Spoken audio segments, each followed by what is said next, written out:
All right. Like the first time welcome you all to another episode of How I Came Into the Truth. Today we got Brother Reggie from the University Church of Jesus. How you doing today? Yeah, I'm real broken yourself. Oh, pretty good, man. Thank you for being a part of this particular episode. These webisodes we have. Definitely welcome you back if you have another opportunity to give us a little more insight. But before we get started, you just kind of introduce yourself. My name is Brother Reggie.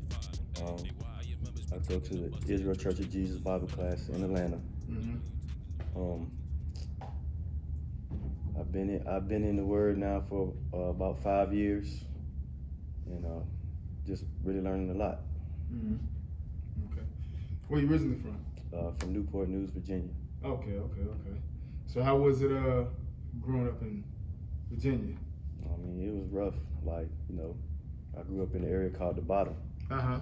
And there's nowhere to go but into the water. So, I mean, the good thing about it was I've always been like a, good, well-rounded kid where, I was able to, stay out of trouble and stuff like that. Uh-huh. But it was all around. Okay. So was it coming up like childhood pretty good, coming up easy, laid back? Yeah, I'd say it was, single parent household. Uh-huh. Did a lot of, I went to a different school every year, pretty much. Maybe, I believe the second and the third grade, I went to the same school. Mm-hmm. And ninth and the 10th. Uh-huh. And every year was a different school. Okay, so how did you end up in Atlanta? I ended up in Atlanta. So once I got out of high school, I had some football dreams, but it didn't go the way that I wanted to. So I came straight down to Atlanta. Mm-hmm. And my mother, she was already down here. I was living in Philadelphia at the time with my dad. Mm-hmm. So I came straight down pretty much right after high school. And because my mother was already down here. Got a job working at UPS, and then went to the military a year later. Oh, okay. So you mainly been spending most of your time in this area since you left Virginia. Well, I went to Philadelphia for 2 years, the 11th and the 12th grade, Mm-hmm. and then after that, yeah, I've been in Atlanta. Oh, okay. Besides military, one. Okay. So after a while, they already, I think after about 20 years, they consider you an Atlantean, or whatever you call it, Atlanta. Oh, yeah. So yeah, that was 94. Yeah, so you're native now. Yeah. That's what's up, man. So you got married, have any kids? Yeah, so I'm married, got 3 kids, and yeah, everybody in the Word. Okay. That's what's up, man. Well, speaking of that, how was it growing up as far as religion is concerned? Typical, Sunday Christians. We did everything. Vacation Bible school, went to church on Sundays, Bible study on Wednesdays. Family members, granddaddy was in the choir. Mm-hmm. Grandmama was, she was kind of like a mother or like the cooks. Right. She did all that kind of stuff like that. Yeah, we went every Sunday, pretty much. That was pretty much tradition. Okay. But the reason I asked because, knowing the title of the show or the purpose of the show is to show how you came into the truth, and probably more so than not, you're gonna have people that have some type of background in religion, Mm-hmm. or Sunday church and stuff like that. Mm-hmm. So were you active in the church coming up, or?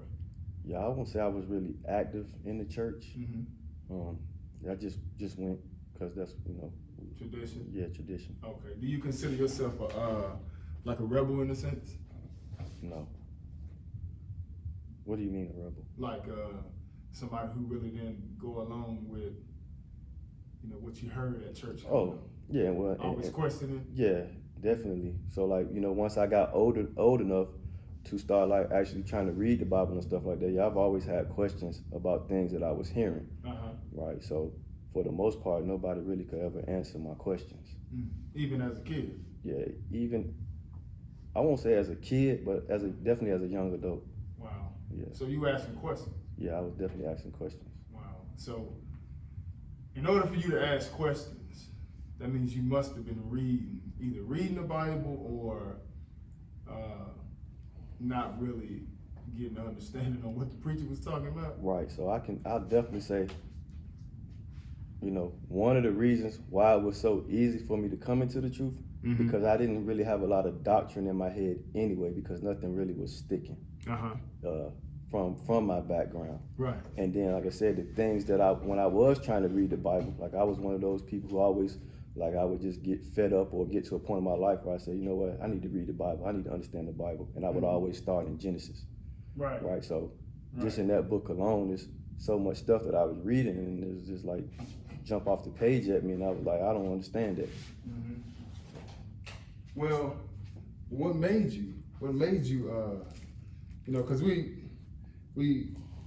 of course we're gonna get into it, but one of the first things I like to ask is how old were you when the seed was first planted for you to be introduced to the God of Israel? Can you kind of tell us a little bit about that experience? Yeah, so basically about, really, I'm gonna say the seed started in 2008. So I was on that track of reading the Bible, trying to understand it, and I got to Genesis, and I believe it's Genesis 2, right in the beginning, where it says heavens. So when I saw that S on it, it jumped off the page at me. I was like, S, heavens? That means it's more than one. Right. Never heard that in my life, that it was more than one heaven. Right? So the first thing I did was I called my mother. And I was like, Mama, you say S, that means it's more than one. What's that about? So what was that passage? Not the whole thing. But what was that passage like, kind of paraphrase it? Oh yeah, so they were, basically it was the creation. When the Lord was making everything. Oh, okay. So I think on the seventh day, it was like the heavens is finished. And I saw the S. Okay. And like that threw me. Right, okay, I got you. Because it definitely talks about in Genesis 1 about those heavens. Like we were talking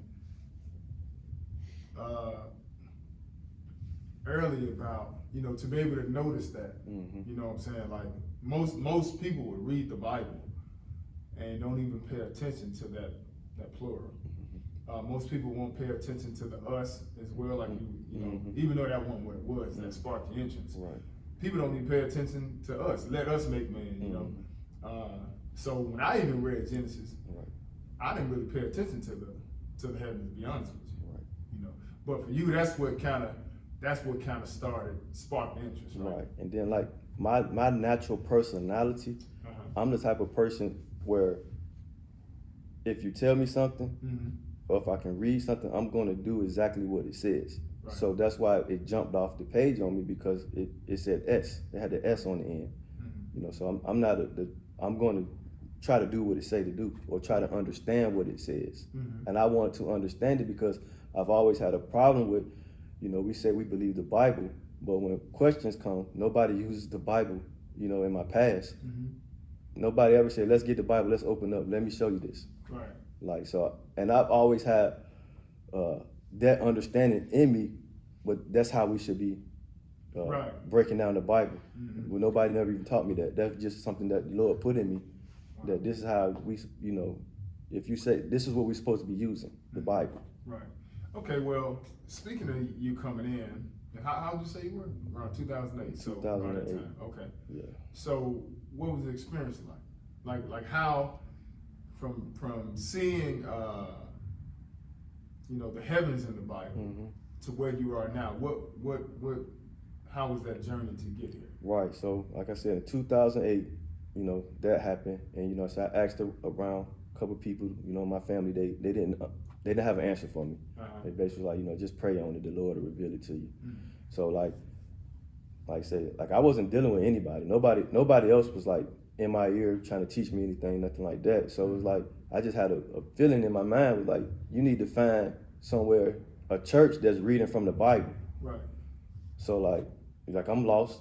So what came in my mind was to start driving around and looking for churches with Bible in the title of the church. So, so I'm riding around South Side, South Fulton area, because that's where I was living at. And I found 2 churches that said Bible. So I went in there on a Sunday. And like I was looking for a church to read. I was actually looking for somebody reading from the Bible. But it was like tradition. Other churches I come in, you'll get 1 or 2 scriptures, but like nobody was explaining the Bible. So I just went back into tradition. And then I'm gonna say about 8 years later in 2016, I'm reading the Bible again, and I see the children of Israel. And I've talked to some people in my family, and I've had to be in a church where they had said something about the children of Israel, but that was the first time I ever saw that. In the Bible? In the Bible. Wow. Children of Israel. So, like I said, I'm asking questions again. Like, what is this children of Israel? Who is this? What is this? Like, right. Yeah, see all those questions, that's why I was like, yeah. You're a rebel, because if you ask questions, it's like, you're supposed to just go along with it. Right. But you're asking questions, and then you're asking some good questions too. Right. Well, from that case, yeah, I was a rebel, because like right. I was trying to, because I wanted to understand it. Right. Like I knew that, we're supposed to understand this Bible. You say you're a Christian, you're supposed to understand it. Somebody asks you a question, you should be able to open the Bible and explain it. Like that's always been my foundation. Wow. From even without being in the Word. Even without being in the Word. Like, you know what I'm saying? Like I just felt like you should be able to open the Bible and explain it. And it always bothered me, even when people would ask me questions, like I didn't know the answer. Oh, okay. And right. I didn't know you're supposed to make something up according to tradition. Right. I didn't know that. Right. Like I really thought people was being genuine. Yeah. Right. That's but what like, they make up a lot of stuff. Right. But my questions that I always asked, I never walked away with feeling like, okay, y'all understand that. Right. Or I'm on the right track to understanding that. I never walked away. I can say that. He's always empty. Yeah, empty. Like, okay, I'm more confused. That's amazing. Kind of. Yeah. Wow. So once you got in, like, so what ended up happening? So 2016, I'm looking for the children. I'm trying to get understanding on the children of Israel. And one of my homeboys, he had a car dealership, but a little small car dealership. So I was working in his office with him, and next to us there was a church, and they came in on Friday nights. I knew nothing about the Sabbath, didn't understand none of that. I still don't know, what they were teaching, right. So to say. But like I say, I'm green or rebel, whatever you want to call it.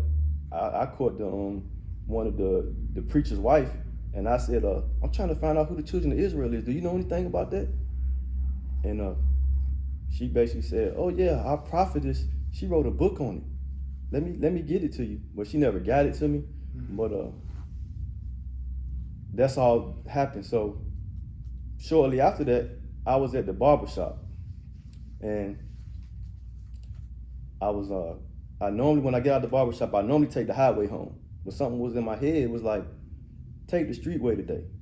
So I took the streetway, and as I'm driving down the street, I look over my right shoulder and I see this sign. It said, Israel, the Church of Jesus. And immediately I was like, oh, they know who the children of Israel is. So I U-turned, came in the parking lot, and I'm gonna say it was probably like a Thursday or Friday, because that's the only when I went to the barbershop. And I was shaking on the doors trying to get in, but it was closed.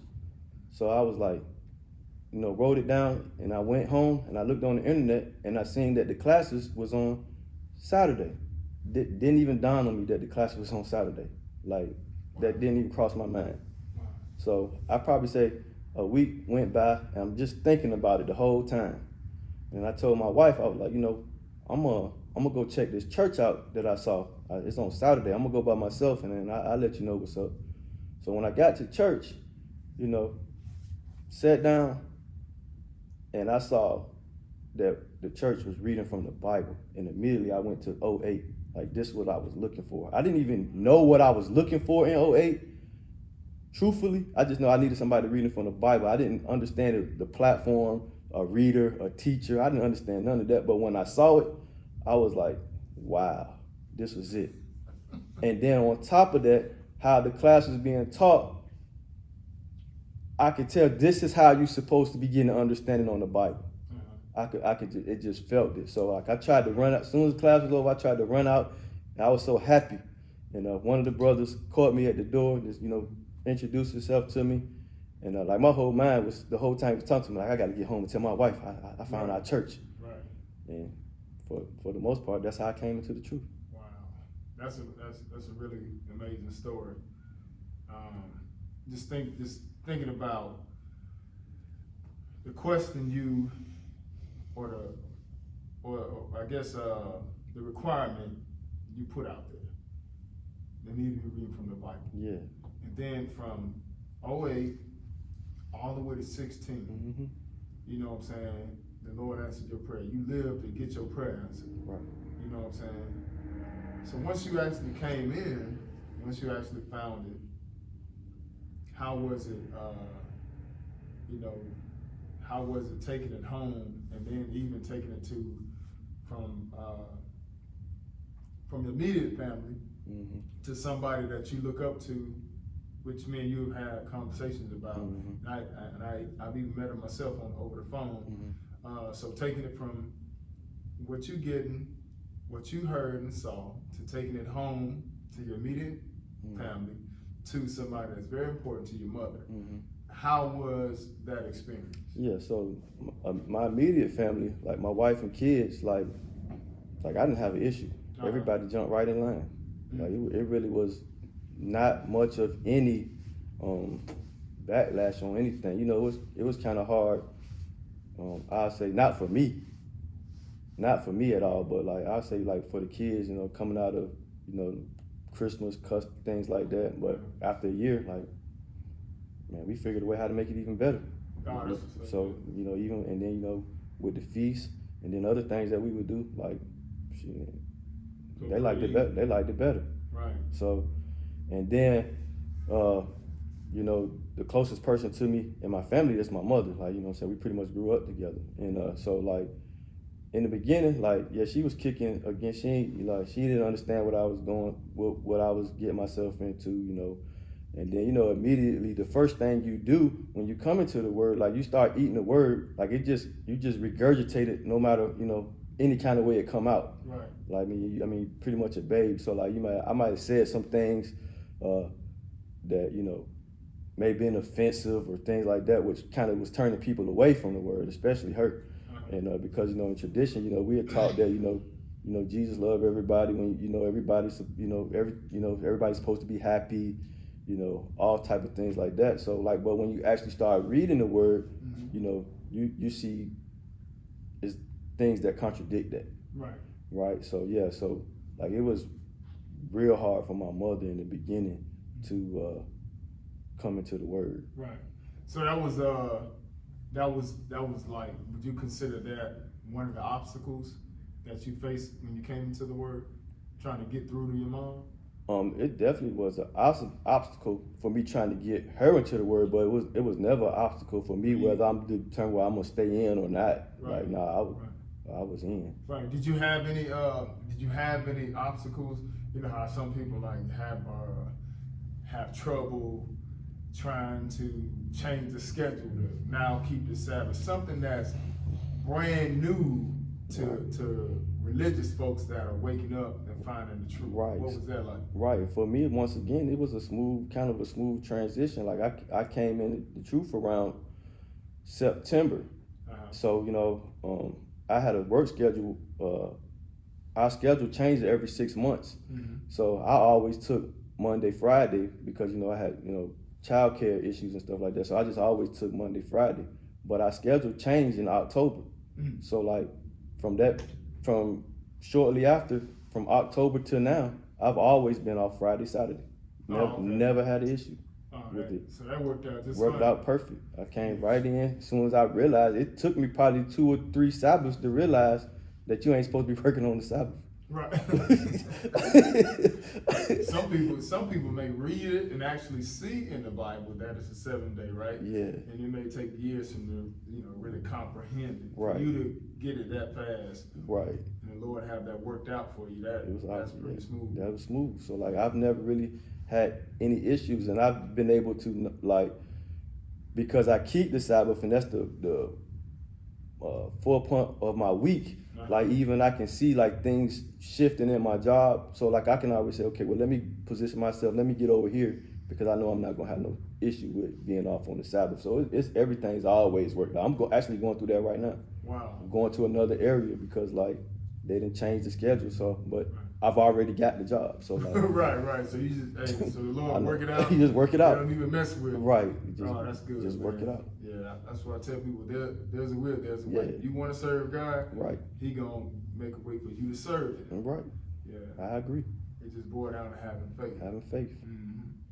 So one thing you did mention, right, and I think this is key for a lot of people, looking for the children of Israel. Mm-hmm. And that was one question that the Lord put in your heart when you read that. Mm-hmm. Now that's I guess coming from my flesh, looking at that like, man, that's strange, man. Right. You know what I'm saying? Because we came up in the churches being considered Gentiles, didn't even have the inclination to even ask a question about who Israel is. We automatically thought, based on what we were taught, that these, that the people who call themselves Jews are the children of Israel.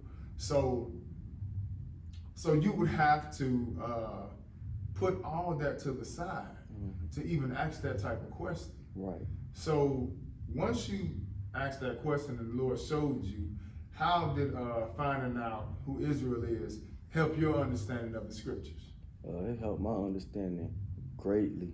Mm-hmm. My understanding, everything started to make sense. Oh, wow. And see, like for me, growing up, like I said before, like the things that I was hearing, the doctrines and teachings, like it never stuck. I'm not gonna say that it was never said, but I don't never remember hearing nobody say that I was a Gentile. Wow. I don't remember ever, and then the people who call themselves Jews, like it didn't even dawn on me that they think they're the children of Israel because they don't call themselves that. Right. So I didn't put the 2 and 2 together. Wow. Amazing. So like I said, I didn't have a lot of doctrine to get out of my head when I came into the truth, which is a blessing. It is a blessing. Like I didn't understand. Yeah. Like, unless you have unless you have to get right. out. I didn't have to get none of that stuff out because I didn't put those 2 together anyway. Wow, it's like the Lord was kind of keeping you. Right. So now that you see we Israel, Mm-hmm. you know what I'm saying? Like, did you have any questions in your mind, like going throughout life? Like, for instance, when you look at the condition of this people, mainly here in America, because it's where we are, and of course we're scattered all over. But you being in America, and you seeing the conditions and all the different things that happen to us, whether it be us killing each other, our households in shambles, us being taken down by other nationalities, mainly on the police force. You know what I'm saying? Like, did that stuff start? Did you ask those questions coming up? No. You never crossed your mind? It never really. I never had those questions. Yeah, I never had those questions. Okay. Well, since you came in the Word, so you said it helped you understand the scriptures a lot more. Well, that's good because you can't really read the Bible and try to get a full understanding on it if you don't put the right people in the right place. Agree. So since coming into the Word, how would you say it's impacted your life? It has impacted my life greatly. It feels good. Like I said, it feels good to me to be able to answer people's basic questions on the Bible, because now I understand the major players or the roles of the people in the Bible. I understand it now. So it makes me feel good when people ask me questions. Like I can open up the Bible if I can get them to open up the Bible. And actually, let's look at this scripture right here. Now let's go over here and look at that. Right. Now let's put it all together, Right. and let the Bible speak for itself. Like, you know, that makes me feel good. Oh, that's good. Yeah. That's good. As it were, has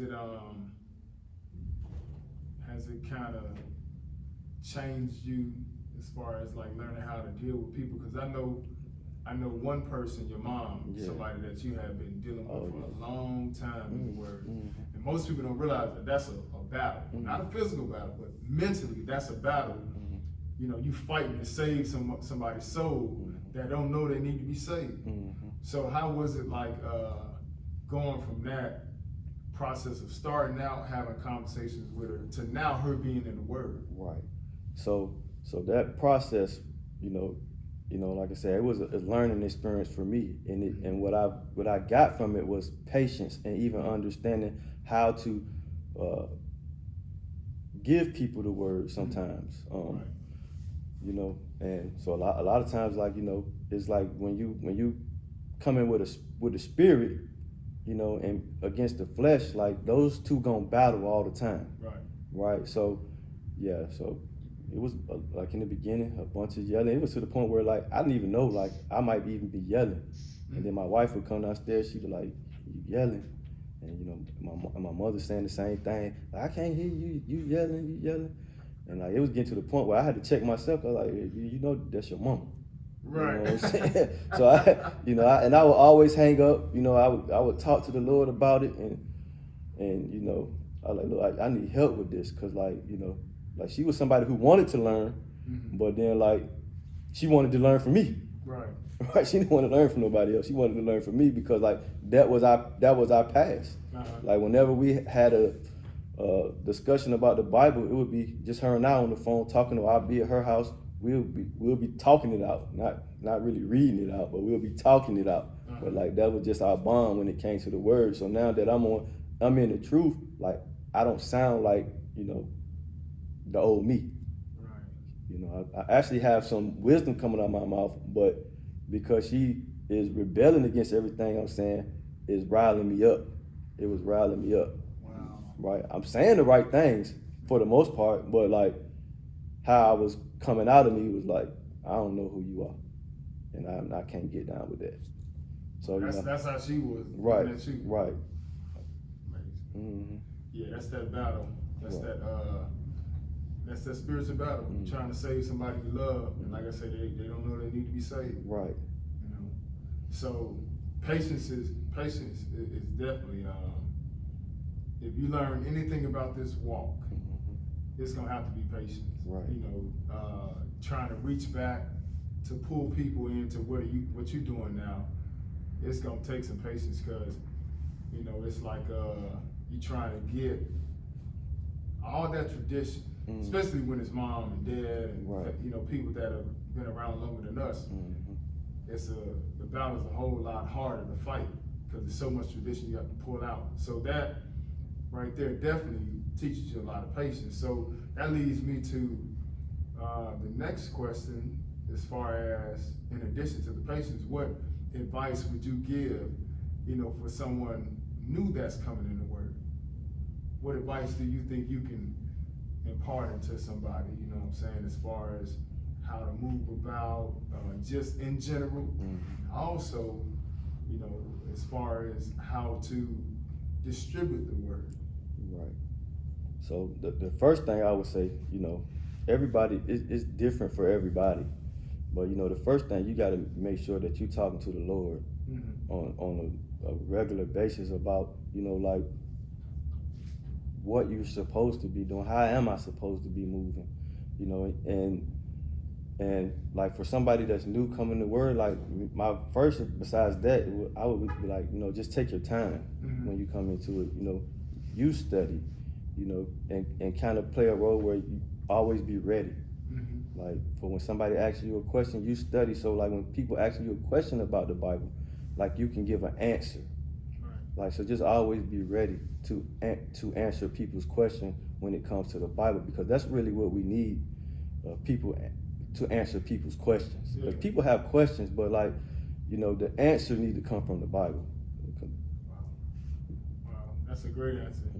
Beautiful answer, man. Because I say that because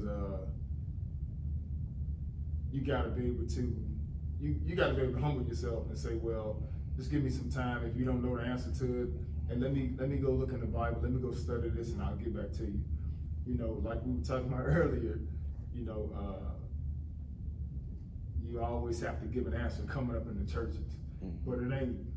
It's almost like saying what you feel, but it's not an answer out the Bible. It's just like, I'm gonna tell you something. Right. You know, if I gotta take you home and ask the Lord, you know, let the Spirit lead you. That's the answer right there. Go do that. You know, but it ain't never an answer out of the Bible. Right. So like you said, man, answer from the Bible, and that right there, that'll kill all opinions. Right. You know, so I think that's some really good advice along with that patience, man. You know, so there's so many different religions floating around. What impact do you think a better understanding of the Bible would have on people around the world? I mean, it would just bring people on one accord. Like, because really that's the other thing I saw coming up. It was like everybody was doing kind of like their own thing. Right. So like, that's why I was always searching for like the answer to come out of the Bible, because I understood without even understanding that everybody should be doing the same thing.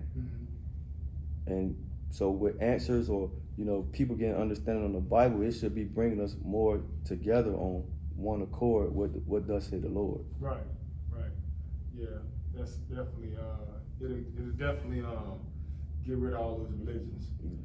I think in a few previous interviews, how we was talking about that's how it's gonna be when the Lord get back. Right. It ain't gonna be all this different, Quran and Buddha, and you know, all these different religions and beliefs and stuff like that. Let you know that the law gonna go forth from Jerusalem, from Zion. So it's gonna be one way. Right. Yeah. So we don't see it right now, but just to add to your answer, that's what it's gonna be like when the Lord get back. It's gonna be one Lord, one faith, one baptism. Right. So down to our last question, and this is kind of like a hot seat topic. What's your favorite book, the scripture, and tell us why? My favorite book is the book of Hebrews, and the scripture is Hebrews 13:8. Or maybe 8 and 9, but it ends with Jesus Christ the same yesterday, today, and forever. Right. Verse 8, yeah. Verse 8. But right after that, I think in verse 9, it speaks about people having diverse understanding. And that's really what showed me that why I need to have patience, because everybody believes something. Right. And not necessarily what's in the Bible. So when you coming at people, they've already have an understanding in their head. Right. So you just need to have patience with them and be able to show them out the scripture what does say the Lord. So like that's my favorite. Favorite scripture chapter. That's one. Okay. Well, that being said, man, I'd like to definitely thank you for coming through. How I came to the truth. Giving us a story. You know, you're always welcome. And I definitely know, man, somebody watching this will be able to add it to their walk. So I'd like to thank you once again for blessing us. Thanks, bro. You have a good one.